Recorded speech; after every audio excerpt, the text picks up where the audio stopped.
Hi folks, I'm Baz, under the new moniker of Garage Strongman, previously Pajama Strong, and I'll talk about the evolution of my brand soon, but now I'll give you a little tour of my garage gym.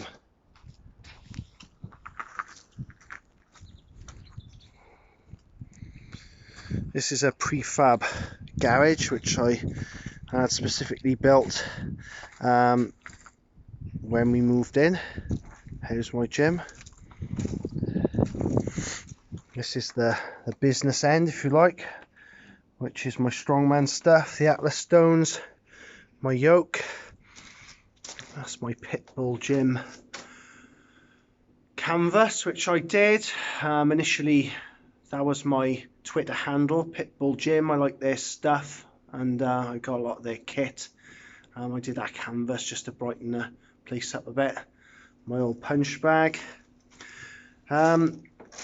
This is the one machine I've got, weights machine, which is a seated row machine, which I got basically, I go into it in further detail in another video, but I had a bit of imbalance when I first started training, and I'm fully on board the pull as much as you push hashtag, and this enabled me to get some real heavy seated rows in, other than try and botch it with free weights, to be a bit more comparable to what I was benching at the time. But we'll come back to my kit. A little bit of space there for tools. Unfortunate, I'd rather have them somewhere else and this just be a gym, but I haven't got that much space at the moment.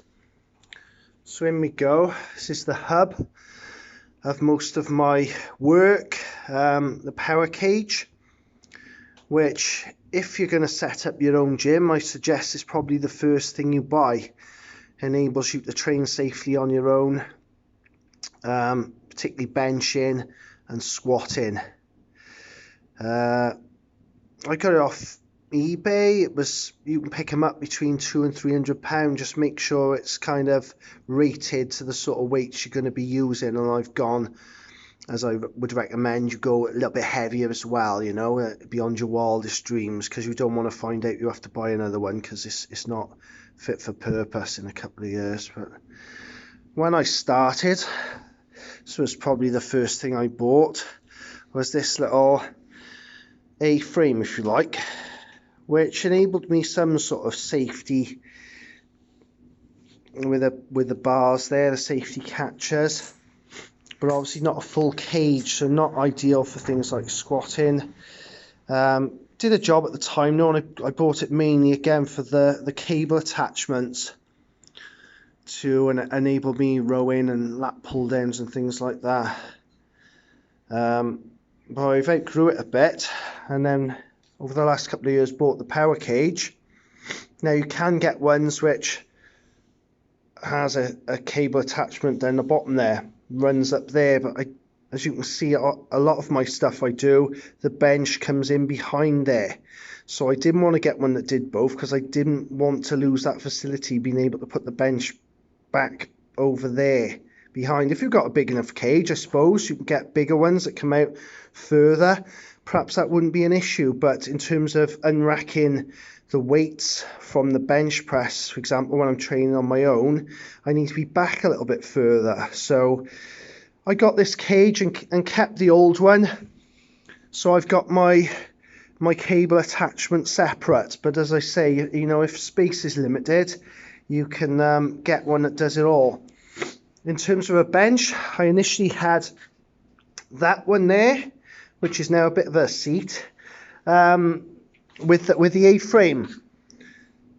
And again, off eBay, second hand, it cost me £122, I remember, for the frame, the bench, the attachments for the bench there. We got the leg curl, the preacher curl attachment. Excuse my towel on the floor, I got a little bit of a leak up in the garage, but that solves the problem. Also a beefy bar that's over in the corner, which is a standard bar. I don't use it that much now because I got the Olympic bar, but yeah, as I say, 122 quid. It's from Birmingham. I had to drive about an hour to go and get it, but a bargain. So you can get stuff pretty cheap off eBay. As I say, the power cage is probably the first thing you want to buy. A good barbell. That's a 7-foot Olympic bar. Again, second hand. Liberated from someone, actually, by my mate. But it's all about beg, borrow and steal. When you start setting up your own stuff, you need some discs. These are all actually refurbished discs.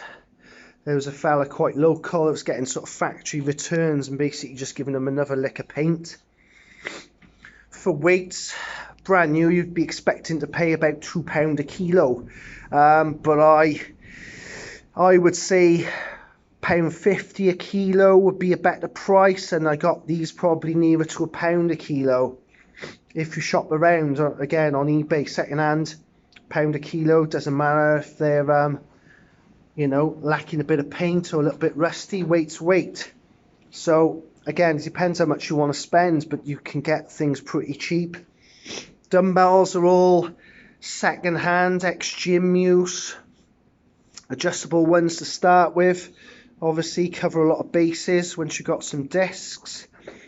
I think the only ones I got new were the Hex ones there, the 30s and the 60s on the bottom, which I had as presents for Christmas and birthday and things. The rack I got off eBay second hand, it actually came as two. I got a second one down there for if I ever expand, or I could probably sell it. But that's a proper techno gym dumbbell rack, real heavy duty, and I think I paid about £100 for the two of them. Yeah, so I've added these things over time. Guinness fridge.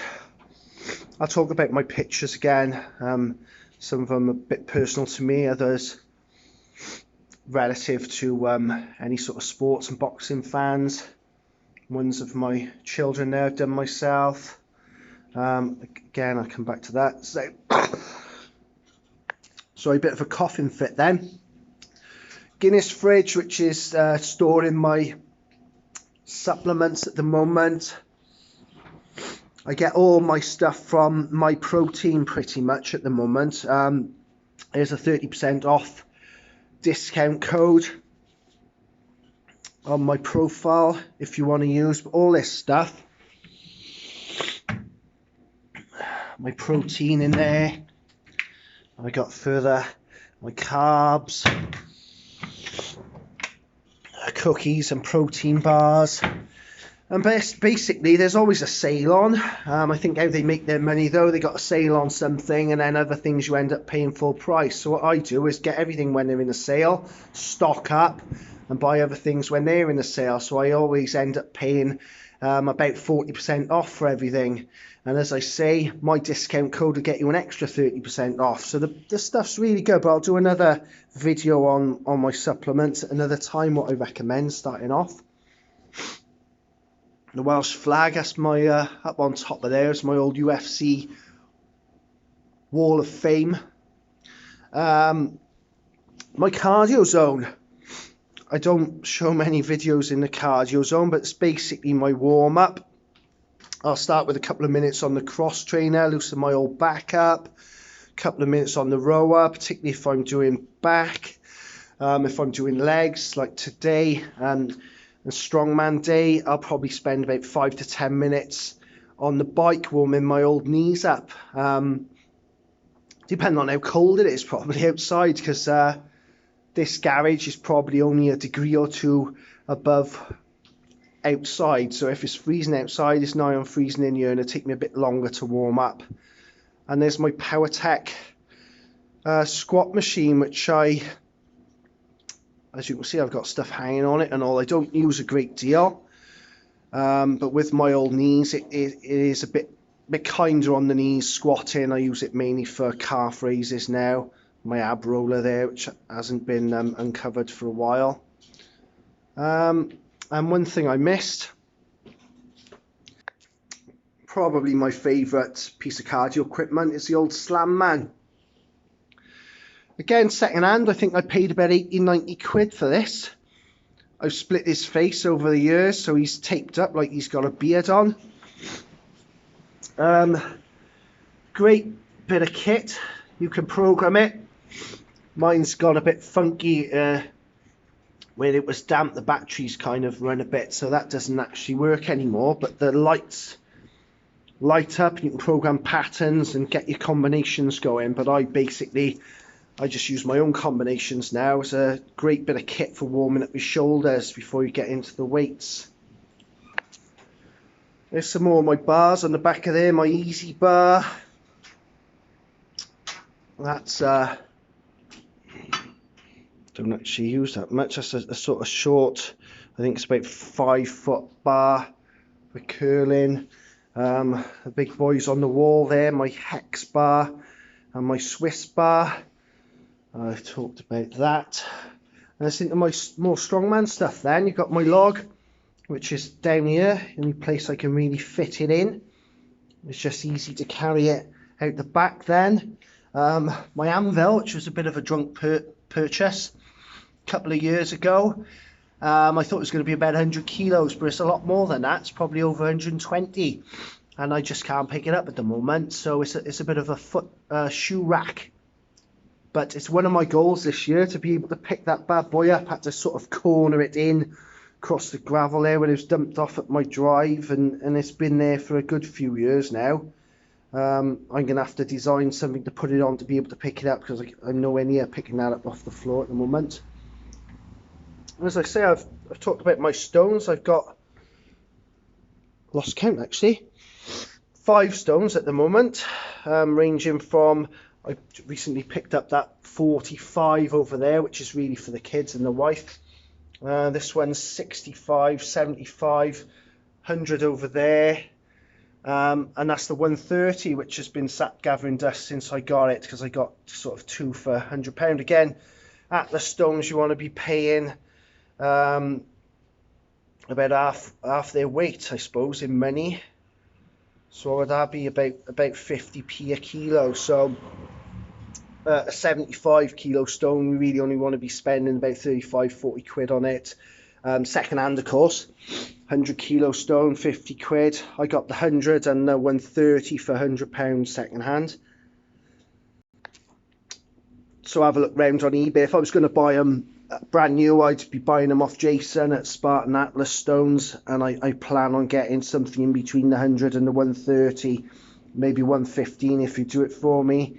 And I think that would probably be about 90 quid new off Jason. He makes the best stuff. I'll probably get a Husafel stone as well at that point, just to save on postage or go and pick them up. As I said, my old punch bag, can't really hang it off here, but I'll get a frame outside one day. There's my keg, which is, excuse the box, Baz balls, my old footballs and things. The keg is concrete filled. I think it weighs 83 kilos off the top of my head. And that's for my carrying stuff. Obviously my big door opens up. Might as well do it now, because I'm going to get outside with my Farmer's Walk handles today, being Strongman Day.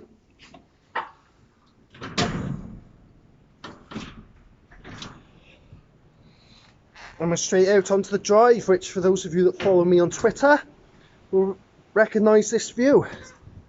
And there we go. So thanks for listening if you've stuck with me to the end. There's going to be a series of different videos as I've touched upon.